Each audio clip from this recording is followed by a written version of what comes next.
Hey, Sweet. everybody. Hey, Fire Mag readers, listeners, watchers. We are coming to you in all the medias. Today, we have a very special flow chat with one of my favorite people, a fellow native New Yorker. He's pretty well known in those parts, Mr. Chris Flambeaux. He has been doing fire for over 30 years. That's probably longer than most of you have been alive that are listening to right now. So, Oh no. Oh no, I'm old. you are not old.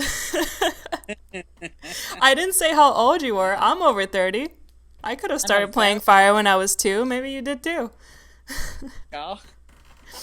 All right. So one thing that I want to start with, and one thing that I want to say also as well, is that you have accomplished something that many of us have not been able to do, and that is that you brought fire to the stage, to the theatrical stage, and that is not anything that I've heard of anybody else doing. So we're definitely going to talk about that. First, I want to get to know you a little bit better. I mean, I know a little bit about you. I want my audience to get to know you a little bit better. Can you tell us about how you first met fire? And I say met because you refer to it as such a personality and as somebody that you have a relationship with. So tell us about your Yeah. first meeting with fire and how you fell in love. Yeah. I mean, really, it is a very much a love affair with me.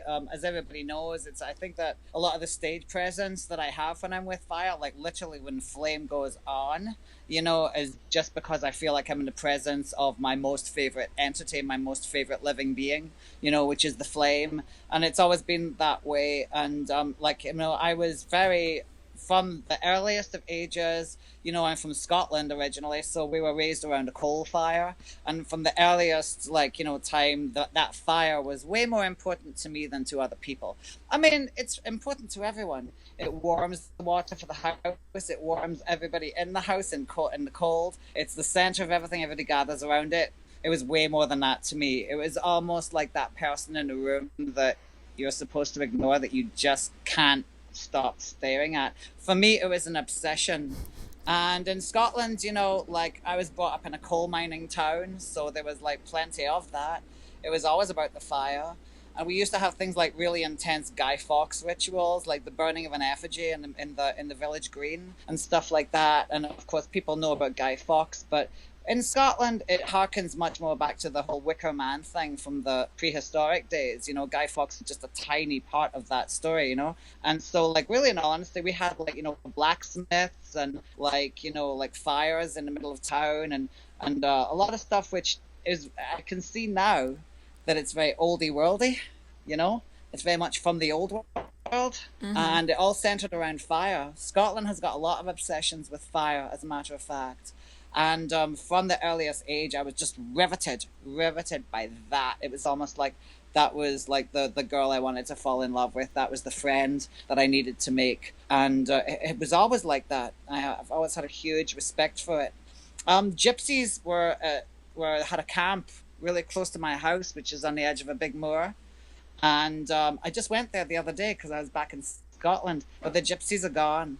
But they've always had that there since the 1950s. And once, when we had no power, no electricity,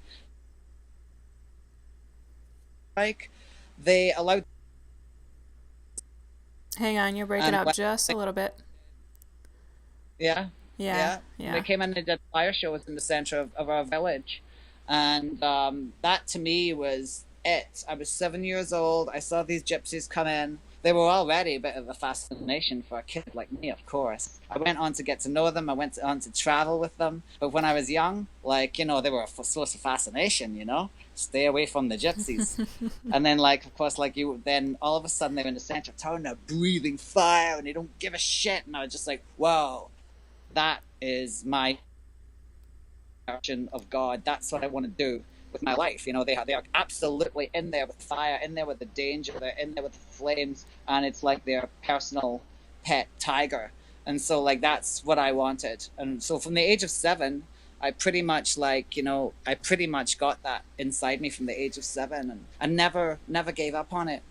From that time onwards, I always hearkened towards fire in any way that I could. Made sure that I got the job of building the fire in the house. There would be fires down on the moors. I would always go out to the fires on the moors, even though it was dangerous. I was just always attracted to it, and kind of like, you know, you know, what do you do with that? Well, Exactly. What do you do with that? and there was no fire scene, and there was no Burning Man, and there was no like. So what do you do with that exactly? So I remained very kind of frustrated by just my primal addiction and attraction to fire for a long time until I bumped into a circus much later on in life. And they were a crazy punk rock circus named Archaeos, which was still pretty well known. Um, and by this point, I'd left all that life behind. And I was a crazy traveling punk rock vagabond and with an attitude. And I came upon them, and they did the most insane shit with fire back in the early '80s that anyone has ever done. And I was just like, these are the guys I have to be with. So I joined up with them, and all of a sudden I had a way to be able to address that love of fire. And so I made them teach me. I made them teach me what they did, even though they didn't want to. I made them, and eventually, when I left there, I was able to do fire performing, and I learned from them, um, very reluctantly, and eventually I came away with that ability. And then by that point, I hit America, and by the time I hit America, and I got to New Orleans in my travels, and I was like, here I am in New Orleans. It's time to do the fire thing. And so I really, really built it up, in my very early 20s, maybe 21 years old, in New Orleans, and that's where the name Flambeaux comes from. Ah, that Yeah, explains a lot. But you didn't yeah. just breathe fire, you didn't just, and you don't really do props, do you? No, it's a funny thing. It's like, New Orleans was an explosion of art between New Orleans and New York City squat land, because I lived in the squats, and we used to call it our rubble existence. Like back in the old days in the early '90s in New York City and in New Orleans was a great juxtaposition of cities. New Orleans was like beautiful, opulent, sensuous, and like just like an explosion of art for me. But New York City was harsh and tough and like crazy in those days, and everything was about survival. And I think that both sides of that early education were perfect for me. And in both of those places, I did fire really, really, really majorly, like pushing it to the hilt between 1991 and maybe even 1990 and 1994, going back between New Orleans and New York. And they both educated me in like on one side the hardcore ritualistic, like connection that I had with fire based on survival, based on everything that was like in existence, like the hardcore, like yearning side of yourself. And then on the other side, the frivolous, colorful, like playful, like kind of like sensuous side. And then New Orleans, of course, also had that like deep voodoo side to it, which was really easy to connect to. So I got all of these influences like at first. And remember, I was the only one doing fire then. No one did fire then. A couple of sideshow people did tricks with fire, but nobody did fire.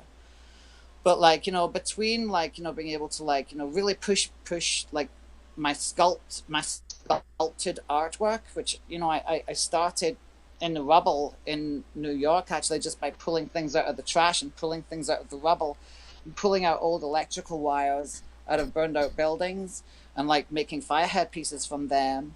And then I would jump on a freight train and go to New Orleans. And then in New Orleans, I would turn them into Mardi Gras masks and sell them at the French Quarter. And now they looked really good. And so, like, the development of my art has both been very hardcore and also very kind of like opulent and pretty at the same time. And it didn't take long before I was making quite substantial fire headpieces. And like that was already by 1991, I was performing with all my fire headpieces in places like the Limelight and stuff like that, and like down in New Orleans. And like that's where it started for me. And then I would make costumes to go street performing in New Orleans. Like I'd make this big devil costume, and it'd be this like crazy half crown of torches and a trident with torches on it and all this kind of stuff. And I was already using my creativity to be able to make my own props, which were much more conceptual, much more theatrical and artistic, rather than like based on making or even making and selling fire tools. That's something I've never gotten involved with, is the creation of a new type of dragon staff or things like that. No, with me it was always like theatrical. It was always conceptual. And the better I got at it, the more I became like a genuine sculptor and be able to like do some really, really nice things. So I make a lot of power pieces, and I like the fact that like I'm much more interested in someone wearing a fire headpiece, and the moment they put it on, they change into the god or the goddess that they want to be. That is so much more to me than whether or not, you know, they've got something with 5 torches on it that you can swing in this particular way, in this particular style. I mean, I think that once you've entered into the trance of fire, then the fire will tell you what to do with it, rather than making something that you can do with fire and then doing it. I go in the opposite end a lot of the time. Mm-hmm. What has Sorry, that been was really rambly, but you get the idea. no, no, no, no. That was awesome. And it got me thinking, what I know we've talked before about your most impressive piece, and I do want people, I don't want you to tell people about that you use for the calling. But I'm also really curious, as far as pieces that are costume pieces that actually go on the body, because that's such a danger zone for most people, because that's so challenging. You have to make it safe enough for the person to wear. You have to make it light enough. You have to make sure that nothing comes off while they're trying to move around and doesn't inhibit movement. What has been the most impressive piece, or what piece are you most proud of that you've made as part of a costume? With fire, of Well, course. in all honesty, there's a lot of designs that are really impressive, and you've never seen anything like it before, and the shape and the concept of them are great. But the answer to your question really has to be just basically the crown that I'm still wearing, like a lot for Queen of the Night, for example, when I perform every night in Queen of the Night as well. And like the image that comes off of that, I'll make sure you get a picture, is like a kind of a mix between a Mohawk and an Indian, like a Plains Indian, like well, actually more like a Northeastern Indian like headdress, indigenous headdress, and like mixed with like kind of medieval armor imagery, and it's like a whole double row of torches that go all the way down my back, and it's mobile, you know. And the reason why that one is the best one is it's the best integration of fire onto your body in a conceptual way that I've come up with so far, I think. And so therefore it's my most popular one that I use all the time. It just really, really works. And I mean, like, you know, the challenges about like how close to bring it to the body, like really just it's just like everything, like patience is the answer. You get to know what does and doesn't work until automatically, as you're building these things, you know exactly like how big it is. I know how far down my body that a torch can be before you risk a 2, 3, 4, maybe even 5% chance of the right weather conditions or the right environmental conditions around you just making that flame angle in at such a way that it's going to be just like, you know, too long. But I also know how to bring it all the way down my body so that like the fire will angle in such a way that it's not quite too long. And so the audience is like, holy shit, he's burning himself. It's okay, because you've planned it so that it'll just come that split second before it starts to burn you, and you just like walk around like nothing's wrong with the flames on you, and they are touching your body, but you are completely aware inside performance self of the fact that like that's why you're turning at this particular rate, because the flame will always face in one way, and so you're just dragging it around your body just enough for it to be able to like touch you but not burn you. That's Now, it crazy. doesn't look like that. It looks like you just doing it because you don't give a shit and you don't burn. But really, you've got it all planned out. Yeah. I'm So it listening really to is like you. getting to know it, you know? It's just Yeah. like I'm picturing all the times that you must have gotten burned, and you're just telling us about all the physics lessons that you've had from this, but I know there are so many burn stories behind all of that. Oh, yeah. But, you know, Yeah, I've had a few just lately. I mean, that's what I always say about fire.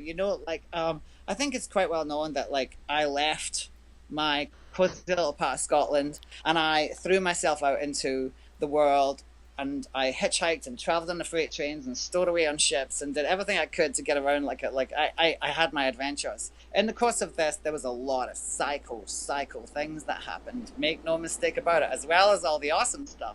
And so, like, in many ways, I gave myself uh, a life where I had to take care of myself. And fire became my mistress and my mother. I mean, because fire is the will absolutely keep you right and educate you about just those split-second moments of going too far or not going far enough, because you get burned when you cross that line. So fire has always been a So in actual fact, like a few of the burns that I have on my body right now, I consider part of the R&D, research and development of what I do. It's like I found out with this burn on my wrist that I can't do that one thing, and that's awesome. That's filed away now. That was about 4.2 seconds, and it really should be about 3.9. You figure these things out through crossing the lines a little bit, but it's a harsh mother, and And sometimes that's what you need. and how often do you typically, I mean, I'm assuming that this is your process, but how often would you typically wear a piece yourself before you feel comfortable putting it on someone else, putting it on another performer? I'm really good about making sure that if there's any problem, it's going to be me that feels it. I feel like completely indebted about the fact that I have to know exactly what's going on with that, and that when I put it on another performer, they are 100% safe. I'm really, really big on that. Same with safety in general. I mean, just like, I want to know that there is a possibility for me to get burned that I have to admit is there, and I have to be comfortable with it, or else it's not going to work, or else it's deluding yourself. And also, it won't grow unless you allow yourself that possibility.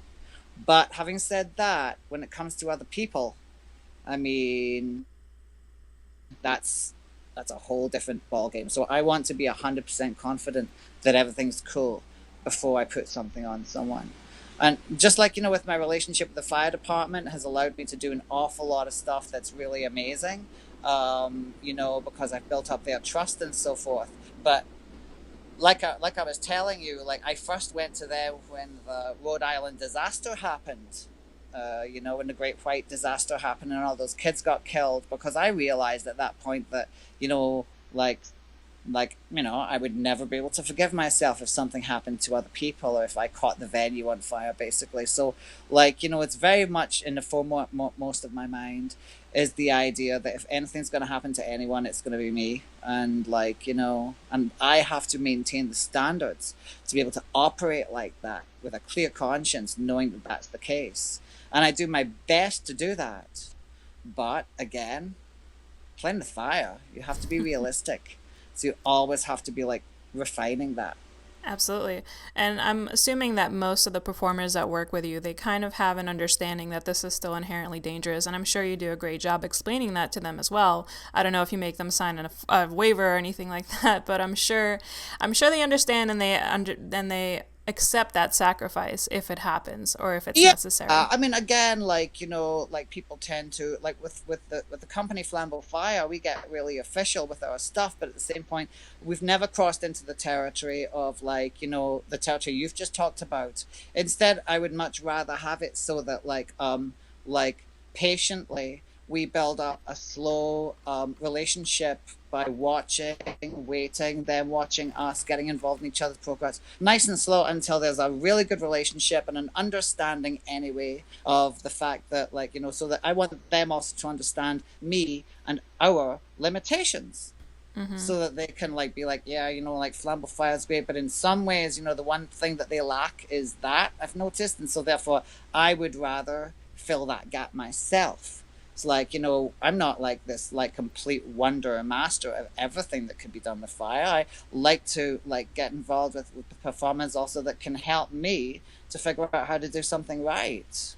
And so I do have a very, very good and close and intense relationship with the fire, and everybody knows it that works with me. But If I still have to tell them stuff like that or make them sign a waiver, then it's probably my relationship with them has not gotten far enough for us to work together. So really, it's much more about like a situation of trust building up, Mm-hmm. where we all know what's going on here and we're all taking responsibility for it, and everyone's going to be cool. If you grow to a level where you can't really hire your friends, or maybe not really always hire people that you're 100% familiar with, do you see yourself kind of delving into that area, or would you just put your foot down and say no, we're going to keep the cast a little bit smaller than what this venue allows? Or would you develop some kind of a system for kind of safe proofing that person, I guess? Oh, Depends I'm on the losing you a little project. bit. Every project is different. For example, with the calling, like obviously, like in calling, there are so many undercurrents about personal transformations for the actual people involved with the calling that's going on underneath the surface. Some people know what those transformations are because they know the backstory or they know the people. Some people don't, they just know that it's in there somewhere. So in a situation like that, like even if it goes to the level that it's heading towards, where it's like, you know, a nightly show in Times Square, like, you know, that's being like really seriously like administered like a Broadway show, still I wouldn't swap out certain people. I'd rather say, no, it's very important that so and so plays this role. We have to shape our show around their availability or their needs because it can only be that person. Or that person only gets to wear this headpiece because this headpiece is indicative of their psyche, of what's going on inside them, and it's been built to give them power. That's important to me. On the other hand, like, you know, if we're doing like a massive like 50-person like stadium show for the Hilton in some country or something like that, oh yeah, then it becomes very impersonal and it's very much about like just casting the right people, like, you know, that like in a situation like that, you know, then it would be a lot less about trusting people and having a slow relationship with them. Then we would cast them and like make sure that, like, you know, we just had skill sets, the ability to perform correctly. And under those circumstances, I would probably let sub directors tell me that they trusted them, Mm-hmm. and that would be good enough. Does Yeah. that answer your question? Absolutely. Absolutely. And one thing that you brought up that's actually one of my favorite things about the calling is how much it revolves around the people that are in the calling. You always make it your priority to say these are the actors, these are their names, and the actors feel the same way. They become a part of the calling, that becomes a part of their lives. So I'm actually wondering, how have you seen, because you mentioned some transformations that they go through during the show, and I don't know if you're referring to the transformation they go through in the show or the transformations they go through in their lives through working with you. And I imagine it's a little of both. Lives is a fact. The one equals the other. Art imitates life, and life imitates art so much of the time. And the more that you make it like that, the more you're turning the show into a ritual. And of course, like, you know, fire is a ritualistic tool in so many ways, and rituals is like what me and so many of the other people around me that work with fire are most interested in. And so, like, you give a character like an alter ego by which they have to address something that's really going on with them. Let's say self confidence, for example, and you give them a story by which they are given choices whether or not they are going to address that issue of self-confidence, and you prompt them and help them to start like developing their story towards the fact that they do deal with it. And you know, you do that for a year, you do that for 2 years, you do that in the fire, you do that when the flame is lit, and magic will happen and you will see a transformation inside that person. And that's always been one of the biggest, like, you know, things that I've used with fire is the fact that ritualistically it does do that job even more intensely than other forms of theater or acting or like ritualism. The minute the flame is lit, it's on. Like magical things happen. We know that, and I know that. And so basically, the calling is also like a very important like attempt to be able to harness that energy and put it into a fantasy landscape. And we want that to happen to the audience. Mm-hmm. We want it to be a vocational thing where people come And because they get involved with the calling and they see the fire and they dream flames that night and they go and they have this experience, we want, the fire to be a conduit through which people discover a bit more of themselves. And that would be beautiful. That's the ritual that we're trying to do. That's why it's got all those people in it that if you really look at them, you're like, magic, magic, magic, magic, magic. Totally. And have you seen people that come to the shows transformed by them? I know we talked about some people coming up to you and saying, "Oh, how did you get that fire in your mouth?" And those are always the cheesy questions that you're going to get, and they're kind of inevitable. But those questions come more when I'm just performing, like in Eventland or in Queen of the Night, for example, for a more mainstream audience. In the calling, people come up like with tears in their eyes afterwards, and really kind of like they really go there and they tell us that something has clicked in them. That happens a lot, and that's like the moment that we look at each other and we're like, so yeah. In the calling, we get that kind of feedback a lot. It's true that in mainstream world, when I'm out there performing on stages, which I love because I feel like I'm not preaching to the converted anymore. I feel like I'm like bringing fire to the masses and letting its magic like infuse into a place which doesn't know it. It's not like Burning Man. It's not like our community. It's not like people who believe in the culture when we play with fire. It's not them. It's mainstream people. And when I go and I do shows for them, and they stammer and can't really say what they think afterwards because they're so affected by it, and they're just like they're trying to find the words, and they come out with awkward little questions and statements because they don't know how else to. That also makes me feel extremely, extremely proud that I've gotten to a place where I can use my beloved fire to be able to affect people and have them be drawn towards it as opposed to away from it. But I would say it's still two distinct reactions. In the calling, people come up to us and pretty much like tell us that we made a big difference to them, and that's what we're trying to do there. Yeah, and I think that's one of the things that makes the calling so incredibly unique. It actually makes it very difficult for me to describe the calling to other people. It's not just it's not just a show that you would see on Burning Man. It's not fire performers performing for fire performers or performing for, our brother's birthday at the dinner party or whatnot, or the places that we usually get seen, or at the, the July 4th party. This is actually an off-Broadway show in New York. And as far as I know, that has never been done. You've never heard of something like that being done either. So it has a script. Not fire. Right. Has a script. It's on the agenda. It's got a playbill. I mean, this is really breaking so many grounds. And I'm amazed by the legal barriers that you've broken with this. And this is all the result of years and years of building this relationship with the fire department.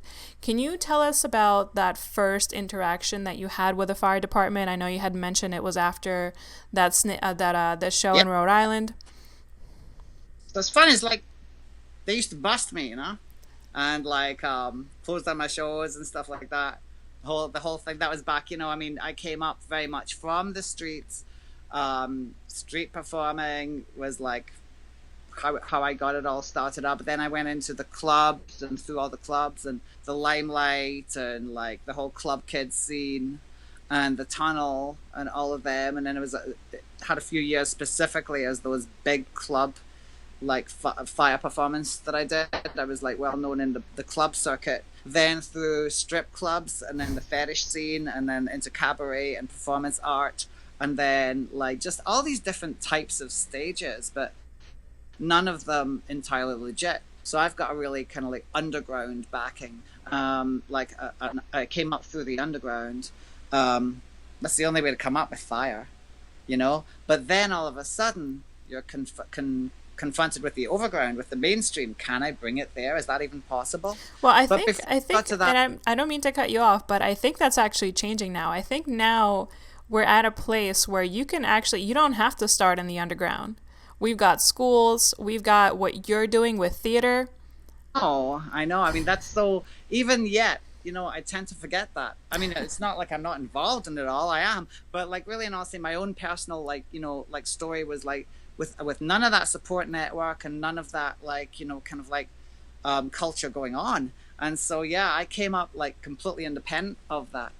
And that's really interesting. Now, it's like, I'm doing Queen of the Night every night and in Times Square, a really, really surprisingly elaborate show, like right up close to people. And I know that Angela Butch was just doing Radio City with the Rockettes with Fire and stuff like that. And it's like, it's all possible now. I really do believe that that's so. And like the groundwork that like I've broken with it is like really interesting because it allows me now to go to the fire department and say, okay, then let's go to these different venues, these different underground venues, and I want to introduce you to these people, and I want to show you like, and introduce you to the main people in the fire community in New York City, because if you trust me, you should trust them as well. So it really works out well, like at this moment, and I'm seeing the possibility of this in really burgeoning fire scene that I hope to have the calling right in the middle of course. I mean, like, yes, I think that the time is really now to be able to take fire and make it into a genre of expression that no one has ever seen before. And to do it safely, well, with organization, with legality and administration as well. But that's the opposite of the magic. That's the pragmatic side of it, which is like really also coming along a treat. I mean, some people in the fire community right now are so safe with what they do that the fire department are like, they've really got it going on, and they're surprised to know this. And I started off when the Great White Disaster happened, and I was a crazy, egotistical, rock and roll, fetish performer. I'm a fire guy. Oh yeah, yeah, yeah. And like for the most part, I wouldn't even think of the legalities of it. I was just thinking about getting away with it, And like they used to come and close down my shows while I left out the fire exit. I mean, that was like how things were in the 90s. You know what I'm saying? But then after that, I realized that this is insane. I'm gonna end up like hurting someone. And so 2003, I went to them and they were really receptive, just because think about it. If someone's your enemy, and then they come to you and they're like, I was really wrong, I want to be your friend, what do I have to do? You're more than likely going to treat them extra special. And so they were like really, really amazed at the fact that like I was like, like so willing to just say, I won't be doing this anymore at all, unless I do it through you and make it safe. And they were like, oh, well, in that case. And so they were very, very good about guiding me, and harshly at certain times. And I was very good about like, even if it meant spending my entire paycheck for a show, like going to them and making sure that they were paid to come and supervise my show, so that I could build up my relationship with them, so I could learn from them, so I could show clients that I was serious enough to have them there, and would even go so far as saying, okay, then I'll bring them. If you won't, then I will. And so it built up this like basic trust relationship that went on for many, many years. And it only really just got to an extent where like everybody was in total agreement. Like recently, I'd say maybe in the last 5 years. And then like when me and Abby started Flambeaux Fire together and like became a legitimate fire company, then we worked with them all the time. And at that point, like some serious trust was established. Patience, trust. Those guys understand that there's people out there, y'all, me, who are going to do this. And they don't want to know that it's going to come back on them, that they didn't crack down on us.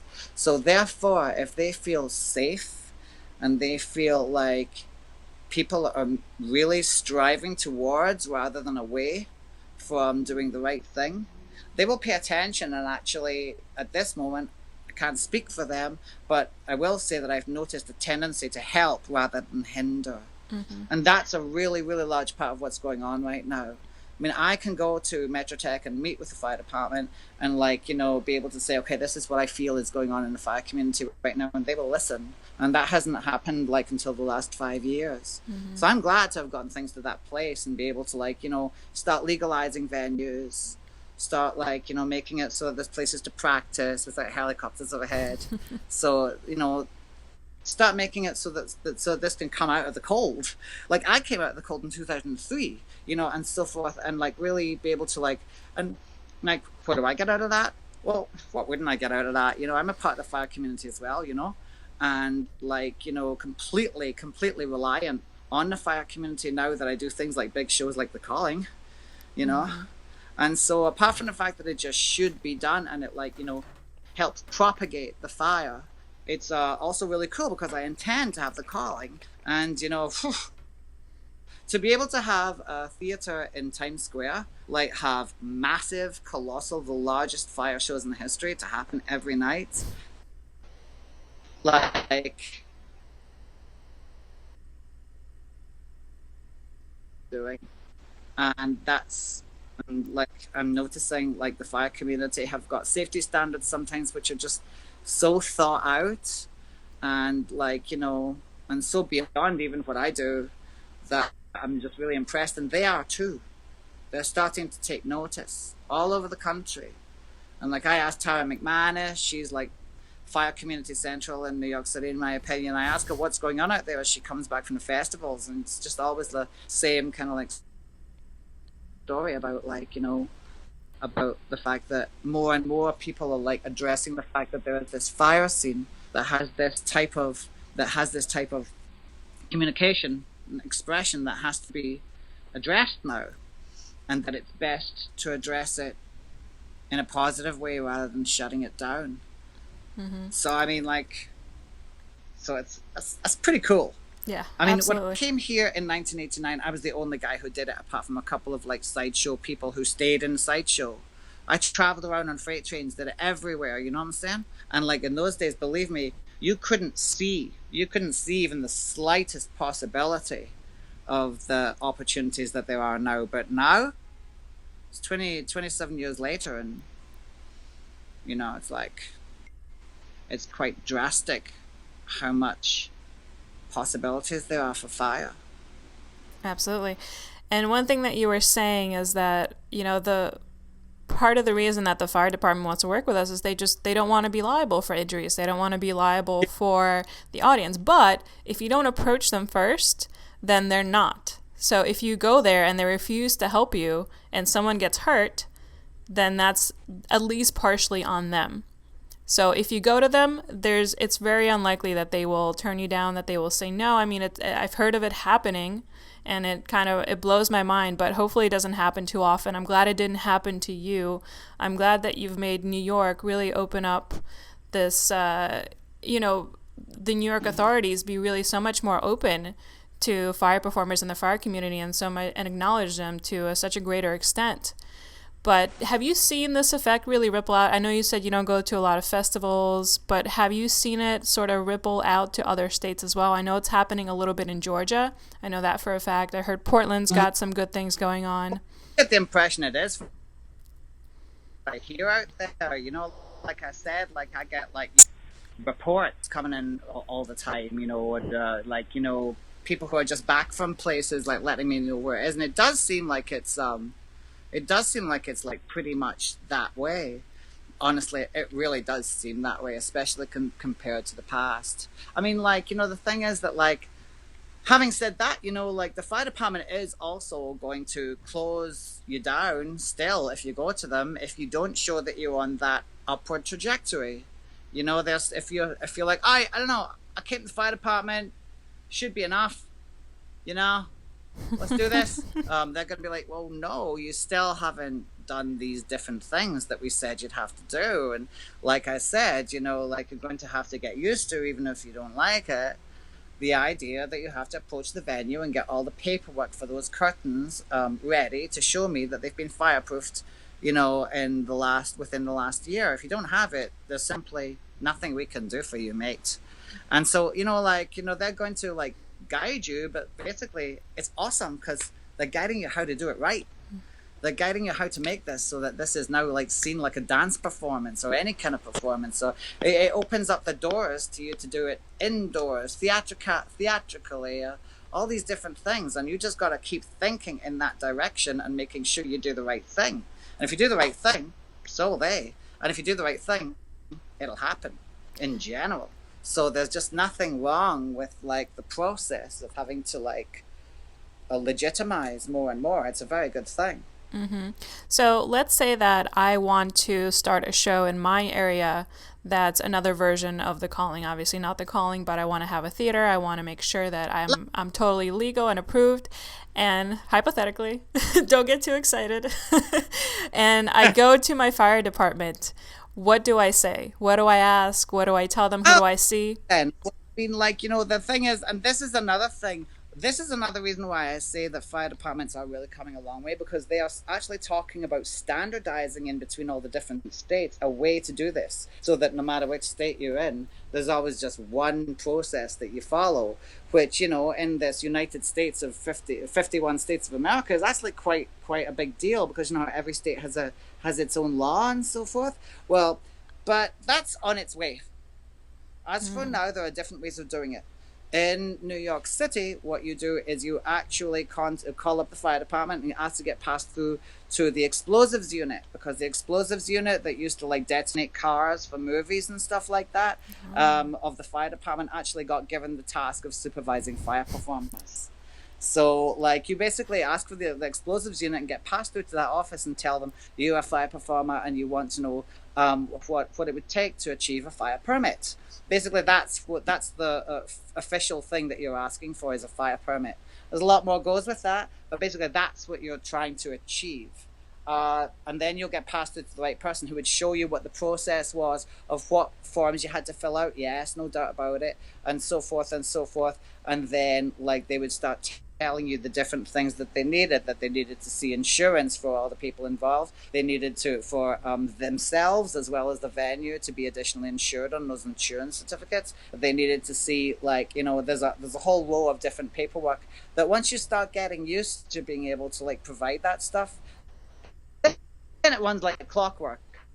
The first couple of times you're like, but once you get it, right, and it's fine. And then they want to see a fire plan, so they would tell you what the fire plan looks like and how to write a fire plan. That's a big part of like what we do, is writing fire plans that they understand. But still, apart from that, I can't emphasize enough how much it's much more about the relationship and the trust, because you can do all that paperwork and so forth and send it off to them, and then ask about like what the appropriate like fee is, and it still might not go well. They still want to know that you're someone that they can trust. And so I would say the best way to do it is to go through that process, but make sure that when you do deal with the fire department, listen to them. Every word they say, even if it's in a laughy, jokey way, an inspection means something, and they mean what they say. And if they say, no, I would get a metal box, better than that, then get the metal box. Show them the metal box when they come to the, like, if they see you doing the stuff that they are like, well, it's really obvious he doesn't know about that, you should tell him. Right? I mean, if they see you doing that, then they'll go back and they'll pick that apart in the office. Right. So what you're actually hearing is always tapered and always kind of sugared down as compared to what they're actually trying to tell you and what they say. It kind of reminds me of one of my clients whenever she says, maybe we should change this to pink. What do you think? And that always means change it to pink.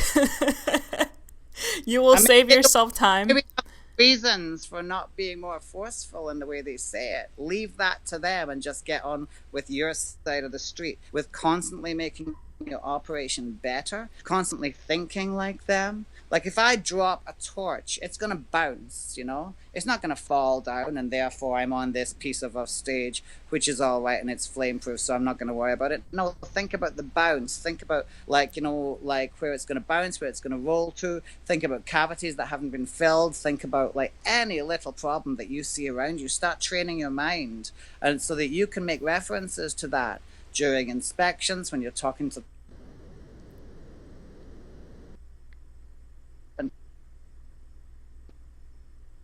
and to really trust you. They want to see your mind moving more and more in that direction. Certainly in New York, they've been very patient. I mean, like, they don't, like, kind of like put a time limit on things. But when they see that you're looking around and you're trying to make each gig that you do better and safer, and you're really thinking about the right stuff and you're listening, then it's within their, like, jurisdiction to feel proud of the fact that they are doing their job right enough to be able to increase the safety of people who are already doing something which is dangerous.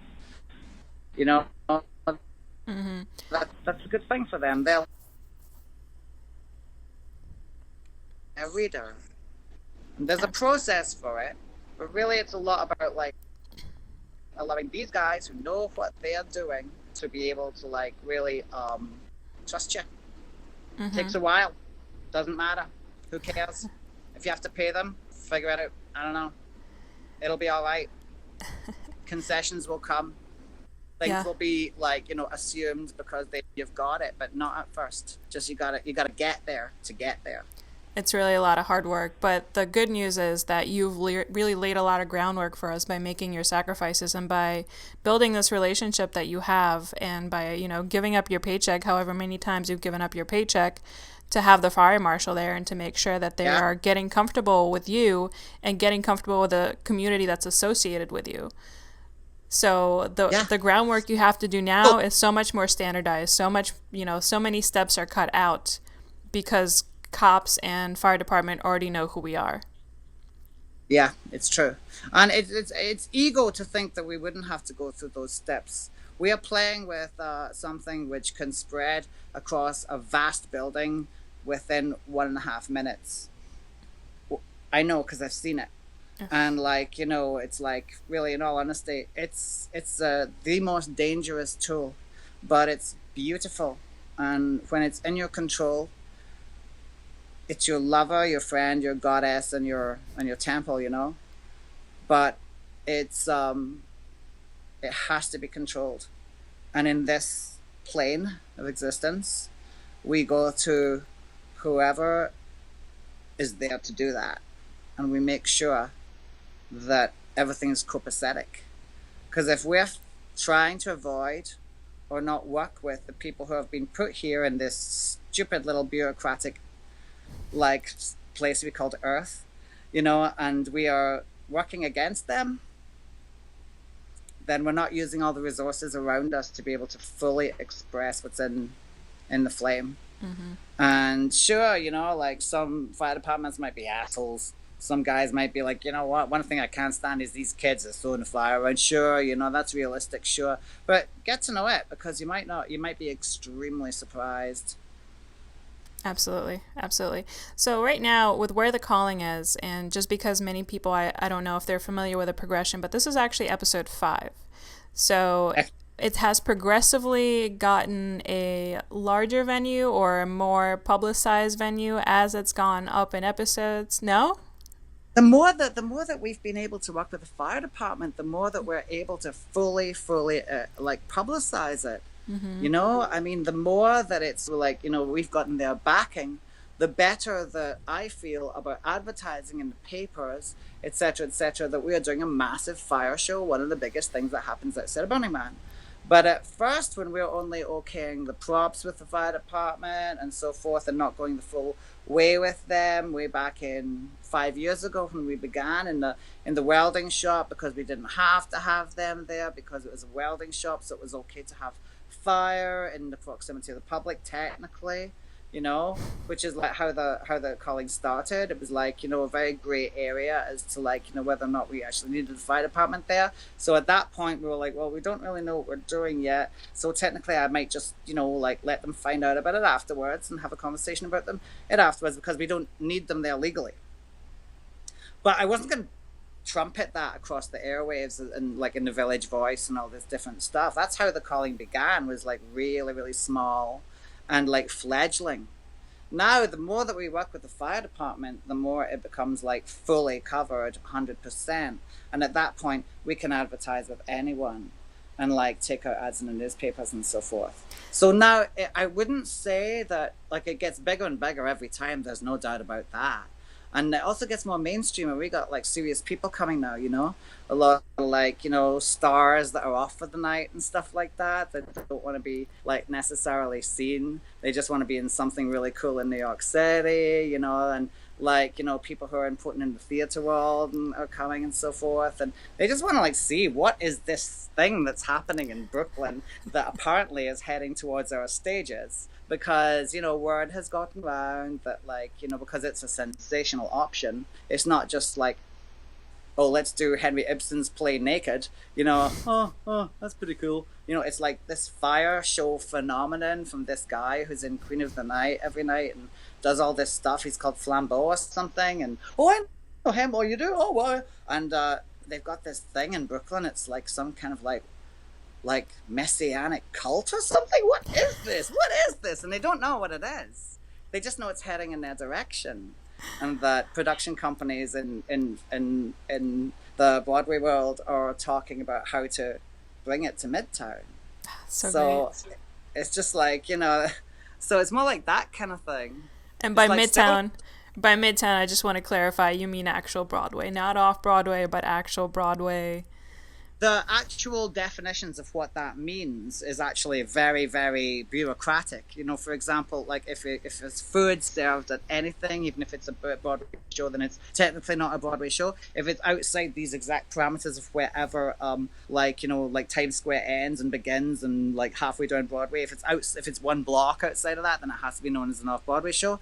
And if technically we don't even know whether or not an interactive, immersive show where there's no seats, and people are on the move can even be technically called a Broadway show. Mm-hmm. It might. So who gives a shit what the terminology is? The point is, it's going to be wherever works best in Midtown Manhattan as a playbill-like show that, like, everything from tourists to complete believers is being invited to come on a nightly basis, like equity, like covered, like show. Yeah. And that's one thing that we kind of glossed over. This is actually a fully interactive show.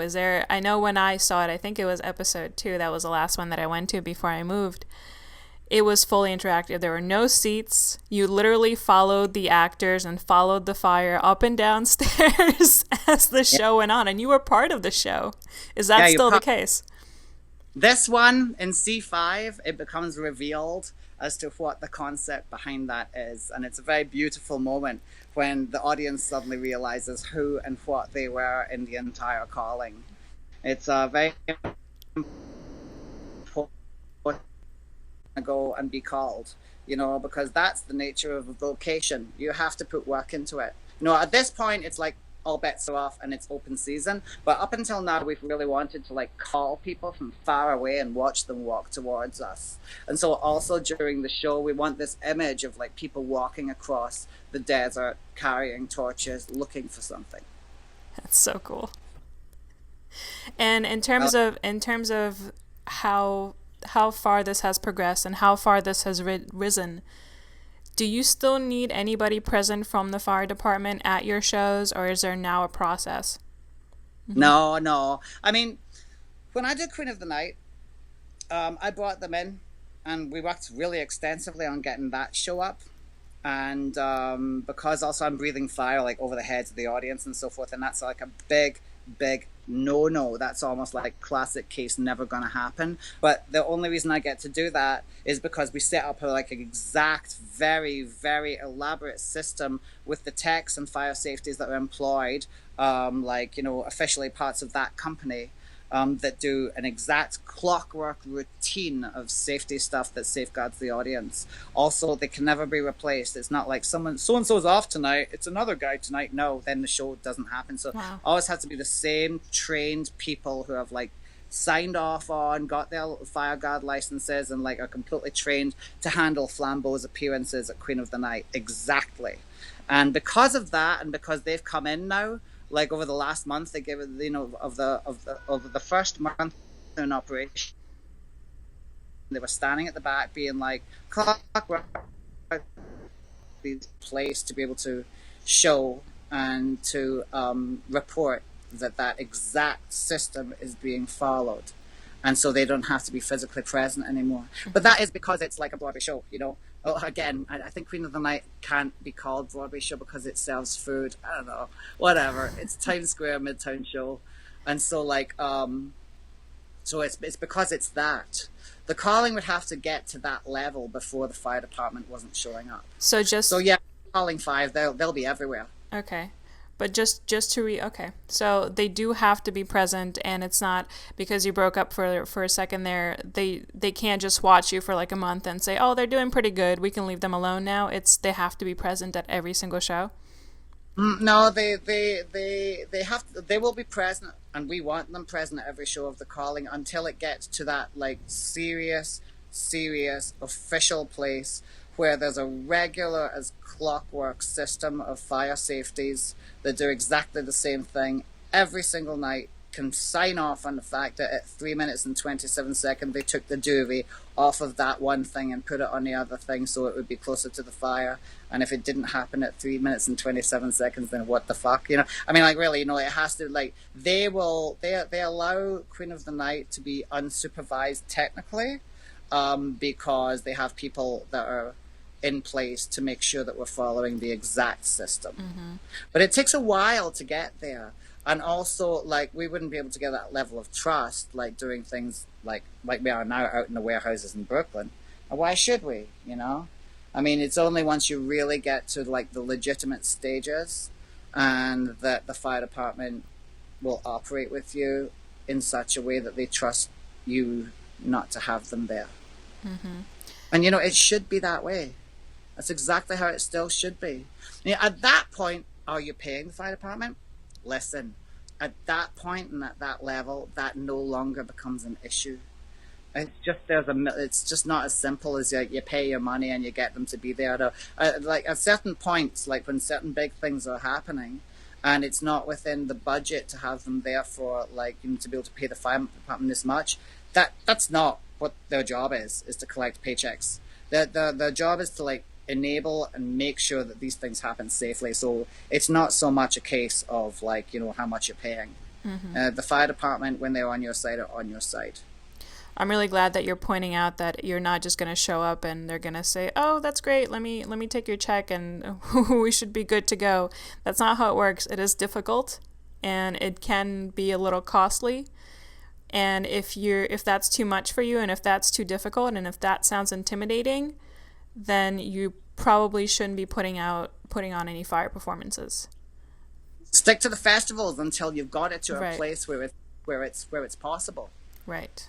Just like anything, it's like one doesn't open a t-shirt business unless one has some kind of an idea about where one's going to buy the ink and buy the t-shirts. It's just it is getting it to a major level, which to be able to join an ongoing rising tide of possibilities of the expression of our beautiful fire will require you to stop and look at it and say, okay, how are we going to do this? But you know what? There's always a way.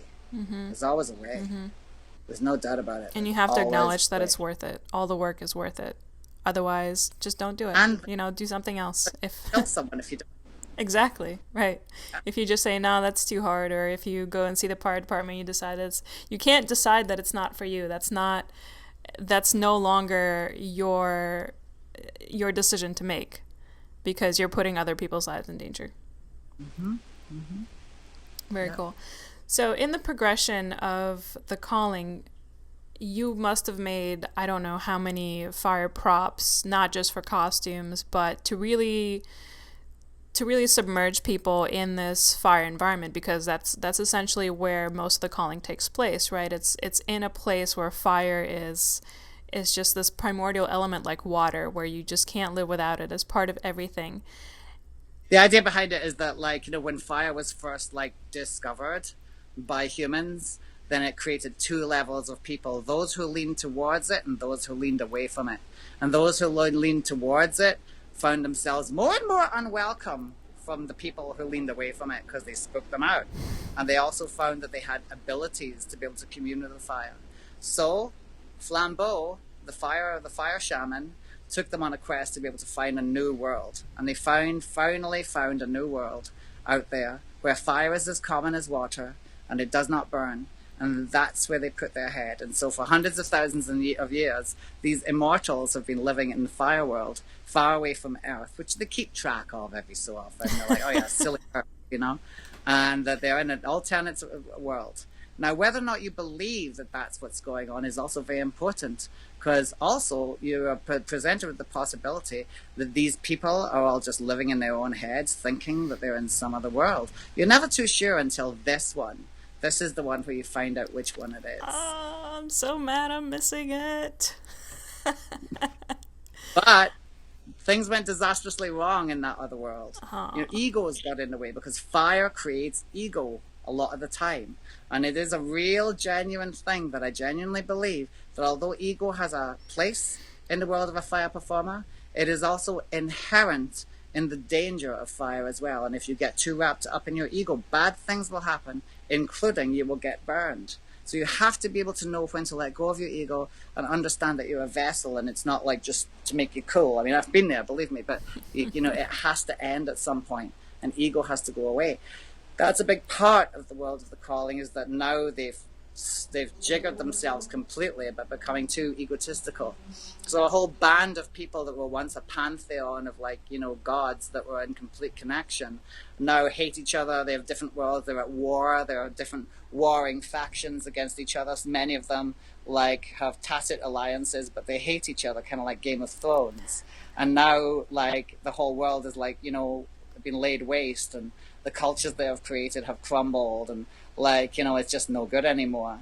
And so Flambeaux, the fire spirit that took them there in the first place, he is the only one that believes that it can be made well again, because he can hear a calling. And the calling that he hears is coming back from Earth.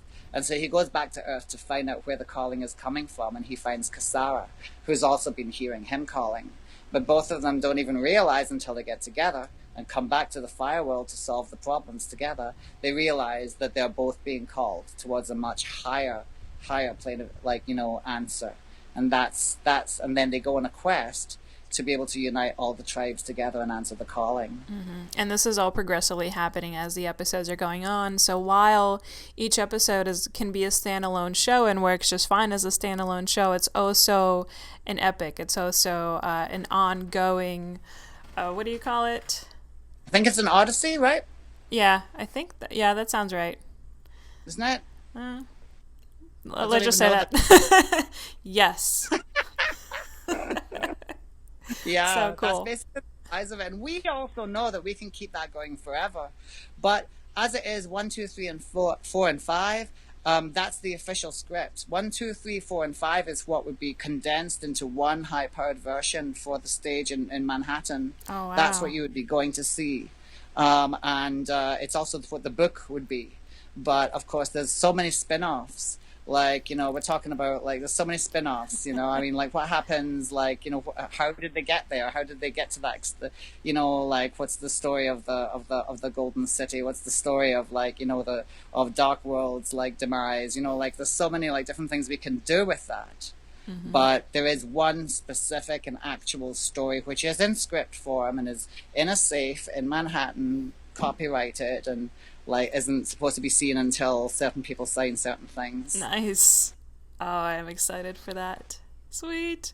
So, yeah. What's the coolest prop that you've ever made for the coolest show? Prop? I think, like, really, even although it wasn't something that was being worn, I think the coolest prop was probably what I call the fire stigmata in The Calling 3.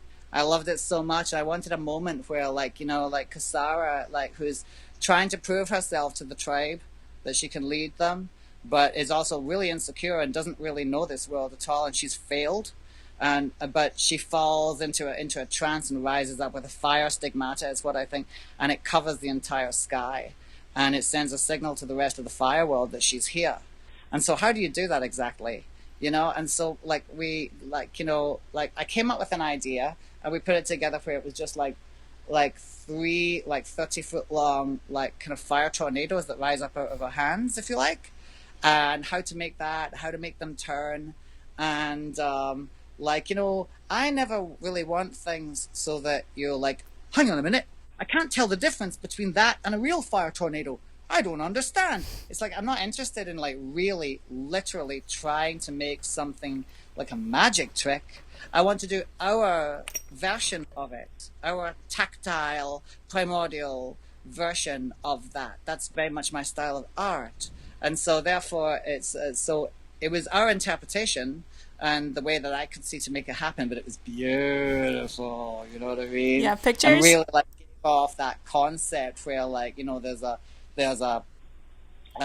the audience became this tribe that had been disappointed by the fact that she had not been able to prove herself, and the audience also became the tribe that witnessed this miracle that brought them back to where they thought they wanted to be again. And so, for that reason, that was like I think one of the most proud moments that I've had. But there's so much more. I mean, even just the fact that I would think that that was impressive. No, there's so much more, and Are there's so there much more to be done. are there It's just like videos I just available? can't. Huh? Are there videos available that people can check out? There are. I mean, we just like put up our website just now for the first time. I've been trying to make it so we didn't rely on a website telling people who we were, but now it's a good idea. So we just got a very simple website that you can see pictures of everything, and you can also click on videos of the different scenes. And that's the calling website, and that's www.youarebeingcalled.com. Love that. And you have a Facebook page as well, don't you? We do, absolutely. Again, the calling, you are being called. The Nice. calling, dot, dot, you are being called. Come Very see cool. us, like it, make it so that we can go to important people and show them how many people like us and have them take us a little bit more seriously each time. And are you open to having people sort of contact you if they maybe have any questions, if they're trying to spearhead something in their area and they want to Yeah, I come mean, to you like, for advice? let's this is what the plan is. The calling is my heart. The calling is the heart of people like Abby, my ex-wife, who helped create it, and Kyle Taylor, whose magic and ritualism infuses the whole thing, and from Ravenbane and Luminescent and Christine, and everybody has certain pieces of magic and like beauty that are very self-evident, and they get to push them in this show.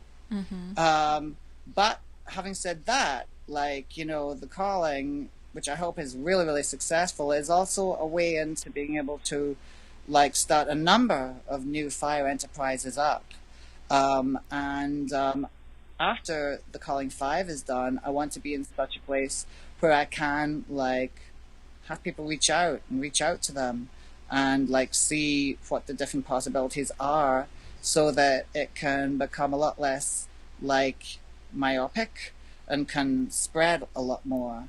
And so I am very interested actually in what people are doing with fire and what can be done. And I'd like to get involved in the things that I can while still not toppling over the things that I've got. You know what I mean? Absolutely. But I just feel it's not time to worry about how much you've got time for. It's time to realize that there's a movement going on. We say there's a call going out, and that and that the fire provides, and that either way, even if I didn't have time then to do something, then it would fall into the correct order and into the correct place for it to happen anyway. So I hope that, I mean, yes, I would love to see a world where fire was an option for people as opposed to something that they fear, and the magic of it was ever present. And so I think that we're trying to make inroads into that right now in this country. So, yeah. And can people contact you through the website that you just mentioned or through Facebook? I'm going to put all this information, write it out in the show notes, by the way, under this video in the article. Sure, for sure. Well, at this present moment, I've deliberately keeping myself away from being at that stage until the Calling 5 is over. And so after that, I want to kind of go back. It's a constant situation of revamping what you've already got according to what you've got going on now. Things get outdated and stuff like that, and you've got to revamp them.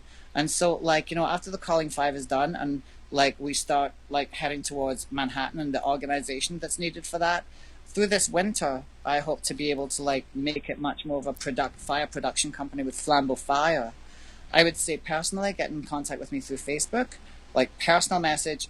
It's just so great, and I like to make myself accessible to that. And apart from that, Flambeaux Fire is going to be revamped into something which is more of a production entity. I will have contact information on that, and that's flambeaufire.com. Excellent. That is super helpful. Thank you so much for being so approachable and for really volunteering your time to help the community, which Trying. which you really have a track record of doing, as we found out I'm today. organized enough to really be able to follow through as much as I want to, but still, I did try. I mean, you're pretty damn organized from where I'm sitting. Is there Oh. as we're wrapping it up, is there anything that you want to share with the people listening before we check off? I mean, trouble with me is there always is, especially about fire. You see, I mean, I feel that fire speaks. I feel that it's the best way for me to have a voice. And so, therefore, is there anything to say? There's always so much to say. And I think that's the point here, is that when I first came here, there was no fire community. I was the biggest freak because I believed in fire to the extent that without any money, I would go traveling around, like putting myself into all kinds of crazy situations just so I could do fire shows. I was the freak. But now it's not like that. I mean, like back in Europe, we used to like literally fight like with the riot cops and army and helicopters and so forth to have like festivals where people would do stuff like this. And in America now, Burning Man comes along and just waltzes its way into worldwide consciousness. It's amazing. There's so many opportunities right now. Like the fire communities that have spread up have done things which way back in my day I couldn't even have imagined were possible. It's really amazing. I mean, like there are like 250,000 fireheads in this country right now. That's like a fucking army. I mean, it's got a lot of potential, and I think that just like everything, and just like when a baby grows up, we've got to understand that if that's going to be the case, which we all should be proud of, then we have to be prouder too. We have to be prouder of what we do. We have to treat it more seriously. We have to understand that there's levels, there's decisions to be made. Sometimes you can't just include everybody in everything if they're going to be unsafe, for example. No, you have to guide them correctly and be able to like make it so that like what we do is like seen as beautiful, because it is.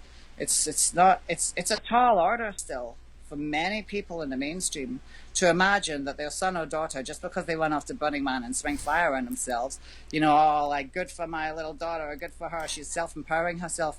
That's very true. But self-empowerment alone, it's gone past that now. It's gone past just being able to self-empower or be able to say, look at me, I can do this. It's like we have a responsibility with a very important tool to be able to like change the world. Mm-hmm. And that doesn't have to be much. It doesn't have to cause revolutions. It has to just like introduce people to the beauty of a flame and the peace that you can find inside it, as opposed to the chaos that everybody's thinking. That in itself, trusting on something dangerous to be able to find peace, that itself is a revolutionary statement. More people need that statement anyway. And so it will have its own effects. But we have to do this now, right now. The sky's the limit. Mm-hmm. I love what you said about being proud. This is how you show that you're proud. You take responsibility, you become safe about it, you become open about it. You don't hide in the shadows and hope that nothing bad is going to happen. You have to really show that you're dedicated and that you're proud of using fire as a tool, of being friends with the fire. Mm-hmm. Like when it's time to take the next step in the relationship. Like when it's time to have a family. It's like this is big boys and girls shit now, and it's exactly what it should be. I love that. That's such a great statement to sign off on. Chris, thank you so much. Thank you for your time. Thank you for being such a great part of the community. Thank you for all the sacrifices that you made. No sacrifices. It's all good. All right, dude. You have a great day. Bye, everybody. Bye, everybody.